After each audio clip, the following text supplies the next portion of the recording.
right, I am now here joined by Todd Howard from Bethesda Game Studios, because if there's going to be a battle for Game of the Show, it's going to happen between, I think, Bioshock Infinite, and then we've got Elder Scrolls Skyrim, we've got Batman coming. All the big games of E3 are here first on Spike.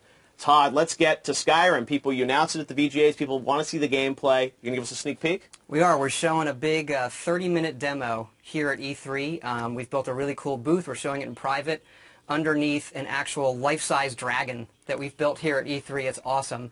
We wanted to give all the fans and the audience at Game Trailers and Spike a sneak peek. All right, cool. Well, here we go. This is Skyrim. It looks beautiful. Here it is running on the 360. It is a huge, epic fantasy game where you can be who you want and do whatever you want. We're really, really pushing the hardware.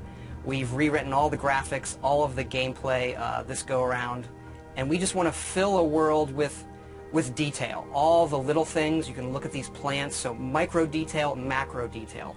You can walk to the top of that mountain. If you've played our stuff, you know these are huge games that are wide open for you to explore and do what you want. We have a new animation system, so you can play in third person. So some nice blending on the character. And that is Dragonborn. That is, you can be whoever you want, male or female. This is the character we're showing.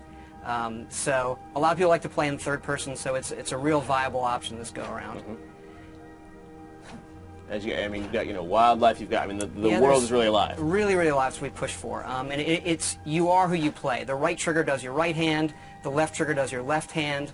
And so as opposed to picking a character, you just be who you want, do what you want. So now I'm kind of being a battle mage, where the left trigger is casting this healing spell, and I can put that in any hand if I want. So right trigger, and then left trigger. Wield spells, and you power up. What's cool is if you pull both triggers at the same time, you get a more powerful version of that spell. Now we're headed up high up into the mountains where it gets snowy to this Nordic ruin. This is one of our over 150 dungeons that we have in the game, and the ancient Nords used to worship dragons. So here we are inside the dungeon with our bow. We do have a lot of cool stealth gameplay as well. So we really want to pay off on all of those different styles of gameplay, whether it's stealth, melee, magic. As this person is switching between first and third, do you think a lot of people are going to play it that way, or? I prefer first person myself, but I notice a lot of people just like to run around in third person. You can also dual wield swords. Okay, well. Actually, dual wield any one-handed weapon. And you'll see me use a shout here. It's one of our magic powers you can do. There are a lot of shouts throughout the game, right? These dragon shouts? Yep.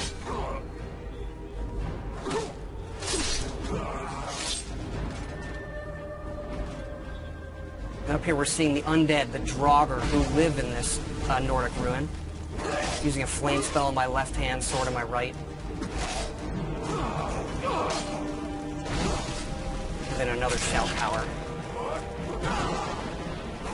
And how do you gain these shout powers throughout the game? You'll see some of that coming up, actually, but you learn the words, and then you have to unlock the ability to use them. So you learn these words of power in the dragon language, and the dragons in the game are a big feature, and when they're doing things, they're using the words as well. There are staves you can use to light areas of dungeons on our way out of this dungeon. We use water as a nice feature to guide you out sometimes as well. Now you have a new sort of story system in this too, right? A Radiant story system? Radiant story that guides all of our quests to make it, since it is a big open game, to give us some more control over the experience you're going to have and make it more dynamic. Wow. Here we're out in the tundra, which is this wide open grasslands in the middle of Skyrim. Oh God, this is a brand new engine, right? Yep, the creation engine that we built just for this game. So a lot of these creatures are peaceful unless you mess with them. Uh-oh, not a good idea. And you can also breathe fire like the dragons. That's one of the shouts. Okay. I'm going to use coming up here. Dragon breath.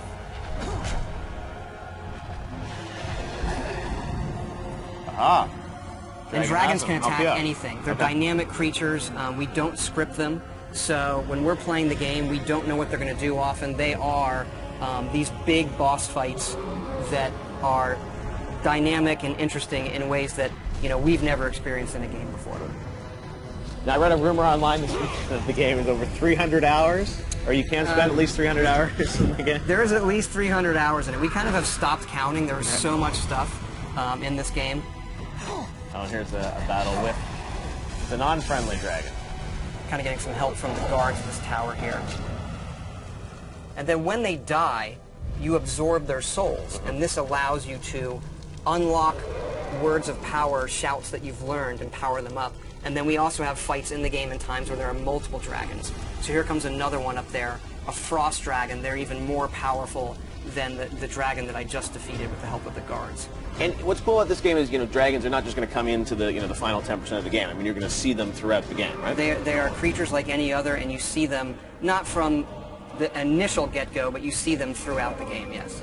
I was reading your character sort of starts this game. You're on your way to your execution. Is that true? You are being led to your execution. This is another shout there, Storm Call. So this calls a storm that brings lightning down to defeat your enemies. One of the more powerful shouts.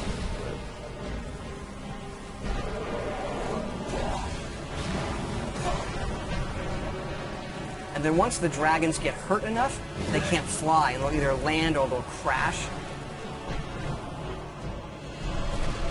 And how will your relationship with these dragons change throughout the game? I mean, obviously, there's some that will be friendly to you.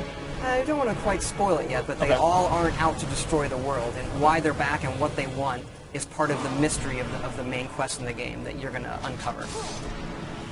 Wow, very cool. Justine, are there any questions from fans for Todd? I have a question here from Jerry V on Facebook. Says, love the guilds in Oblivion. I wonder if the factions are going to return. Do you think it'll happen?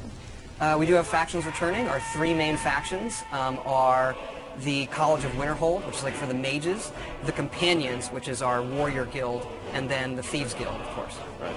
Very cool. And there's the beautiful Skyrim logo, and the date we know is going to be 11/11/11, which Absolutely. is coming out in November. Very cool. Justine, any more questions? Let's see, Player22 on Twitter says, loving the new engine. Can't wait to see more. Curious with how many environments they will have in Skyrim. There's a lot. It's another thing where we stopped counting. I mean, we have 7 major different regions in the game. You've seen some of that where we get into snowy mountains and pine forests and fall forests, that open tundra, lots of different dungeon types. I mean, we go at this each time trying to make the biggest, craziest role-playing game we possibly can and let people just do whatever they want. Awesome. Well, Todd, thank you so much for coming by. We cannot wait to see more of Skyrim. It's definitely going to be one of the biggest games of E3, and we'll be right back after this with more GTTV E3 All Access Batman Arkham City next.